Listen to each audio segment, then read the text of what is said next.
vayas porque ahora vamos a invitar a Roberto Ricci aquí al escenario. Mi piace molto invitare qui. Roberto, viene, per favore. Un aplauso para Roberto Ricci. Él es presidente de INVALSI, Istituto Nazionale per la Valutazione del Sistema Educativo di Istruzione e di Formazione.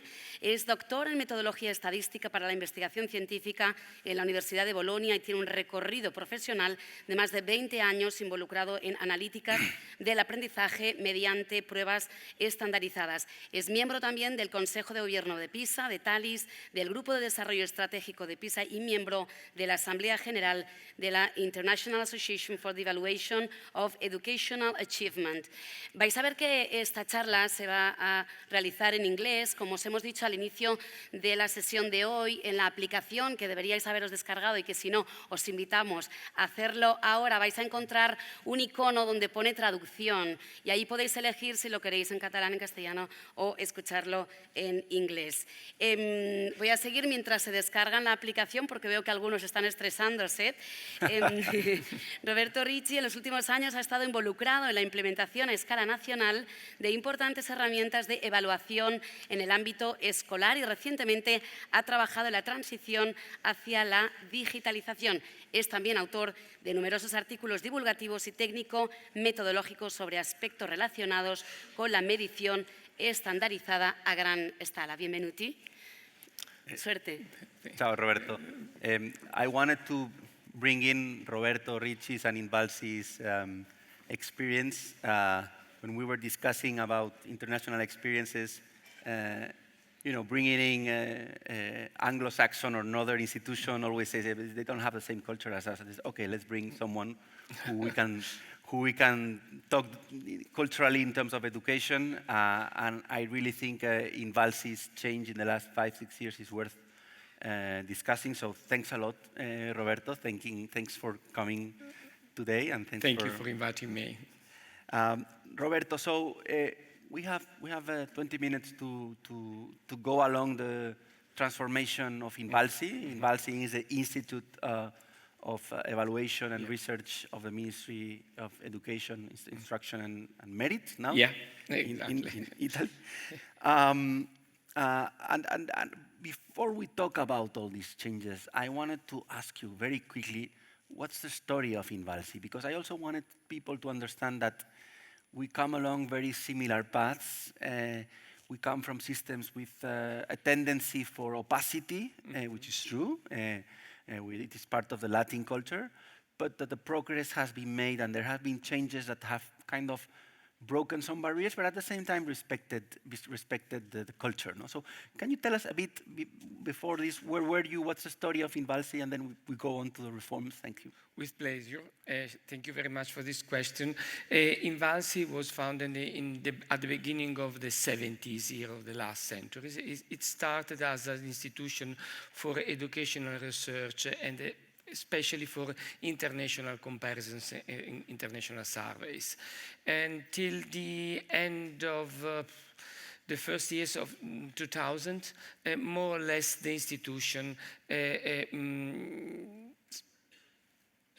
I would like to say, kept this approach to the educational data, educational research.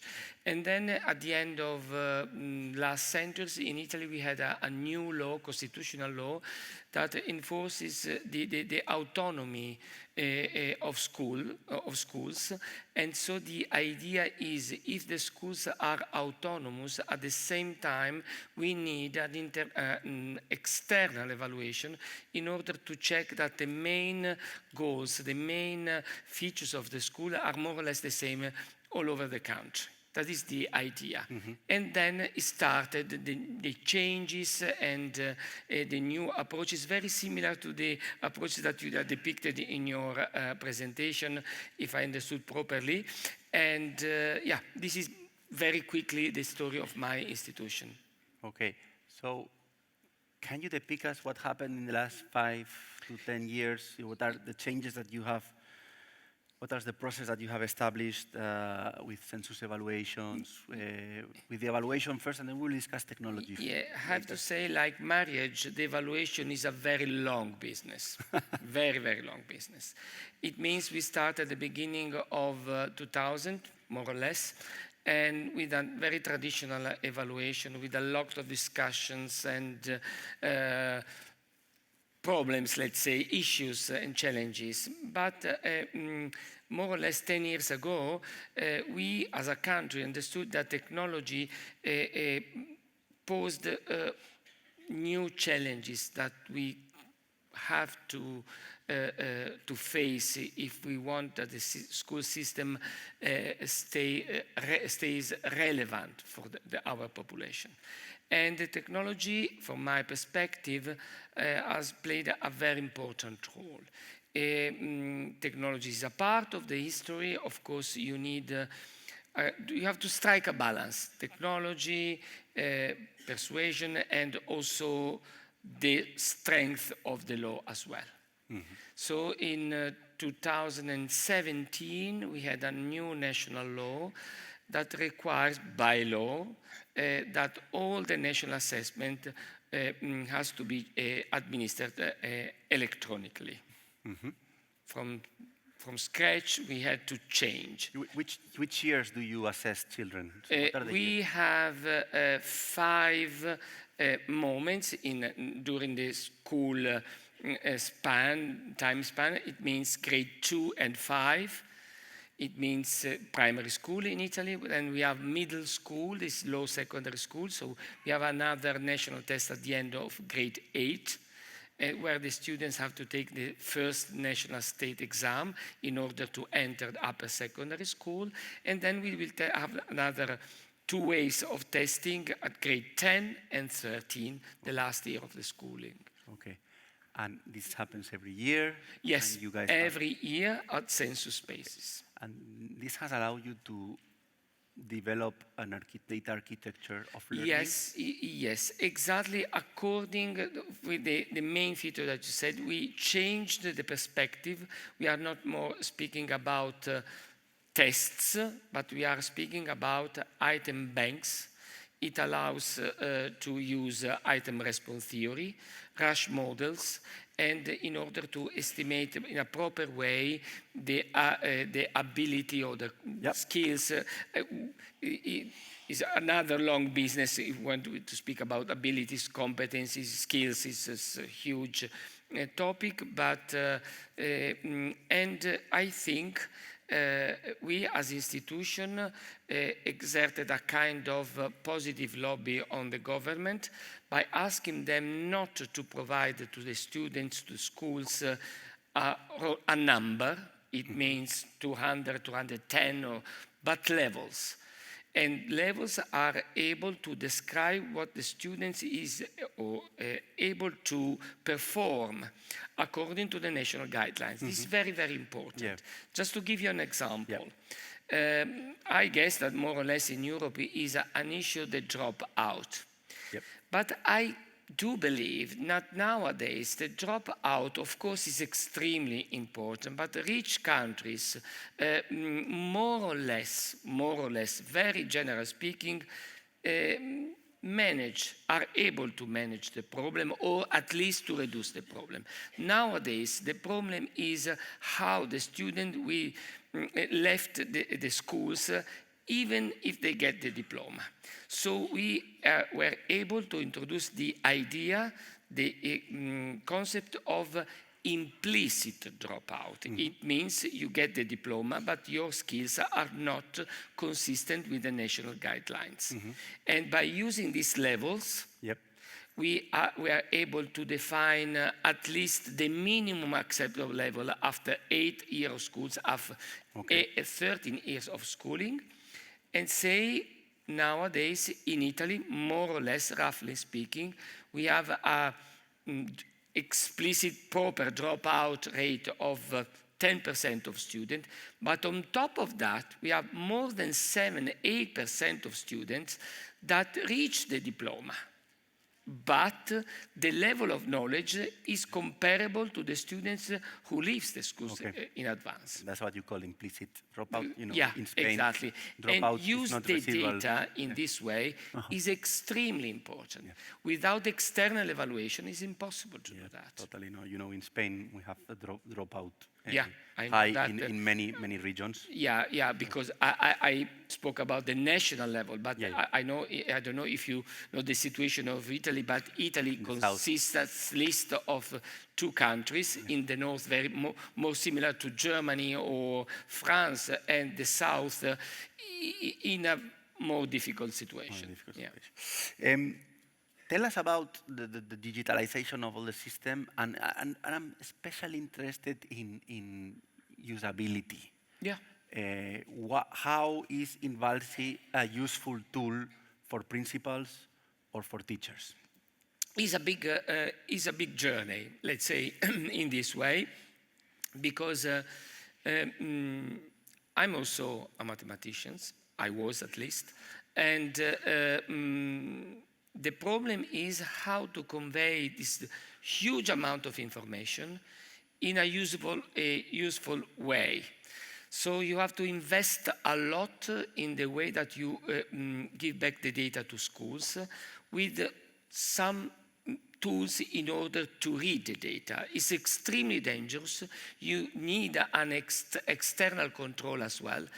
I would like to say in this way, if you have so many data to provide to schools, at least you need a control check, an external check, I mean, a check over on INVALSI, because the risk is a kind of black box for schools. They cannot understand the machinery behind the data.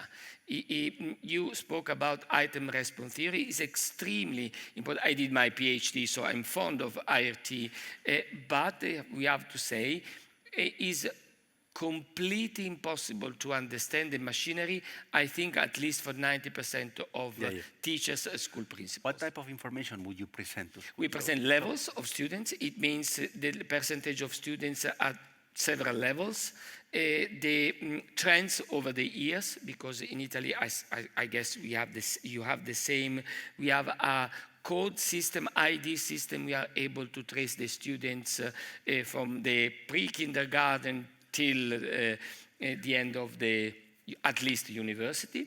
And so the trends, and we give to the teachers signals. What I mean with signals, by applying very simple models, by using our data and other external administrative data, we did this exercise. We took the results of the student at the end of upper secondary schools, and we went back when these students were at primary schools. By using our data, we were able, in 85% of cases, to predict the students that will have had difficulties at the end of the schooling. So we provide, by using the models, signals to the principals. It means this kind of students could have problems in this and this and this.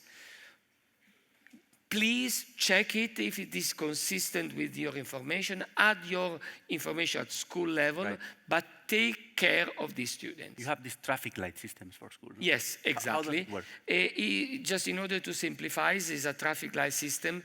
It means if the light is red, it, of course, is a risk signal. So it means pay attention. We have evidences that it is possible the students is in a very weak situation. Especially, I don't know if in Spain it's similar. Our system is split in 3 parts: primary, low secondary, and upper secondary system. Especially the transition from low secondary school to high secondary school is extremely dangerous for students with a high level of repetitions, because normally high secondary schools takes 4-5 months in order to understand students are in a very difficult situation, and it's February, So you manage translation. March, it's too late, they have to repeat this, the year. This is extremely dangerous for the system, extremely expensive, Of course. because there is also the point of economical possibility to sustain the system. In average, one student in Italy costs to the system more or less 8,000 euro per student per year. Per year. Yep. So, of course, Spain is in a financial situation very similar to Italy. So, of course, we have to use our money carefully. Let me ask you about using your money. I know that in the last 5 years you have digitized all the platform. Yeah. INVALSI. Actually, if you type INVALSI, you may go either to the old website and then there's the new website. And the INVALSI platform is now a platform where you can get a lot of information that schools can log into INVALSI. Yeah. And get reports. Parents can log into INVALSI or inspectors. So how was that process done, integrating data, making an interoperable system? Tell us about this process. Yeah, the technology is, again, a very important part. But again, from my perspective, from my experience, at least you need a general support of the system, I mean for the government, for the parliament.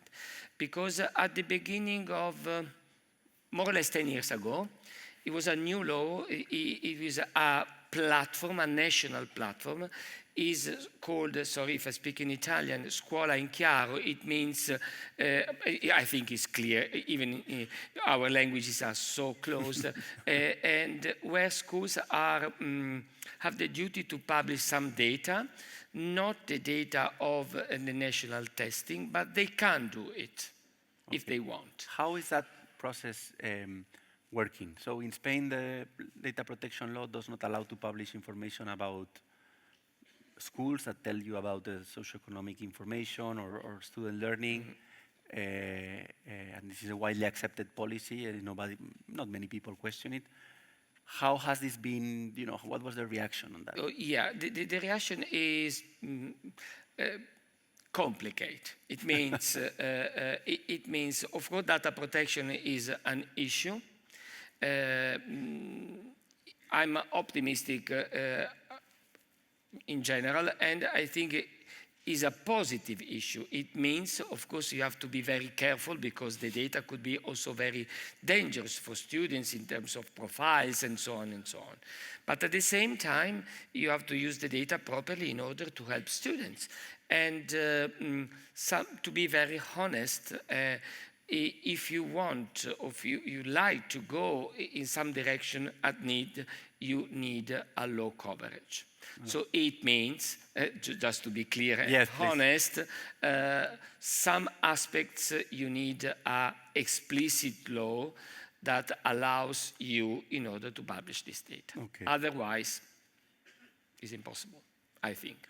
What are the potential and future prospects of the agency given all the technological acceleration, AI supporting platforms and providing in-time analysis, helping students, helping teachers? What are your prospects? I do believe that especially artificial intelligence could be a very promising tool if you use it in a proper way.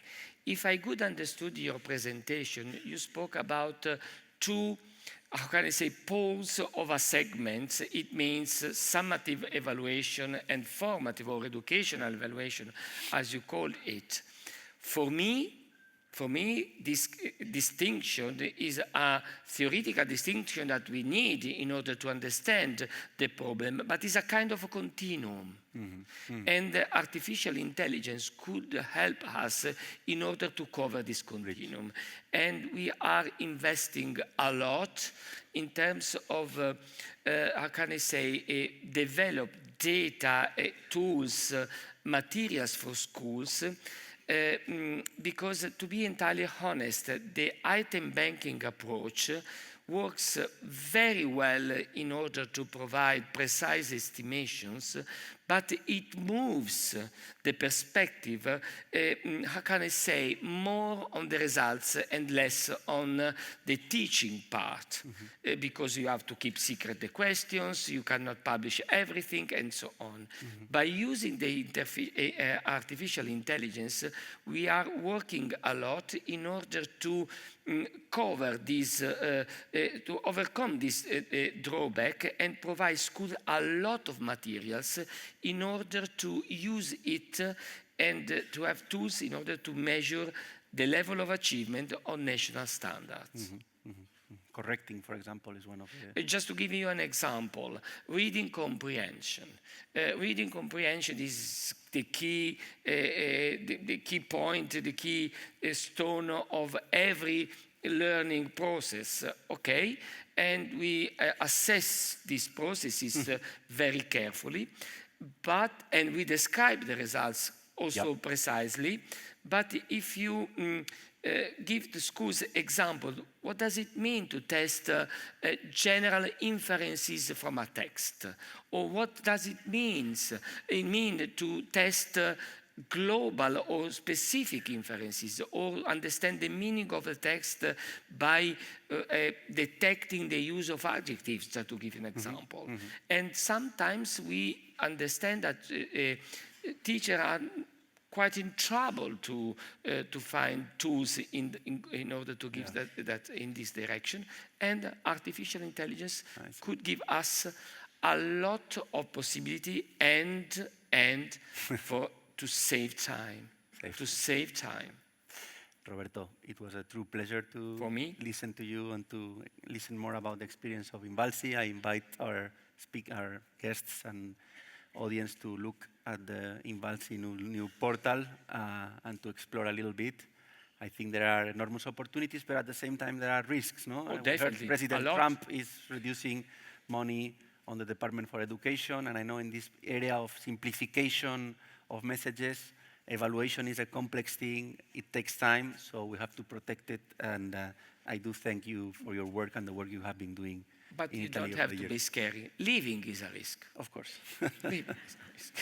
Thank you very much, Roberto. Thank you. Thank you very much, Lucas. Thanks a lot. It's been an amazing panel. Thank you. A lot. Thank you so much. Potete scendere dal palco. Grazie Grazie mille per venire qui. Allora, it's easy.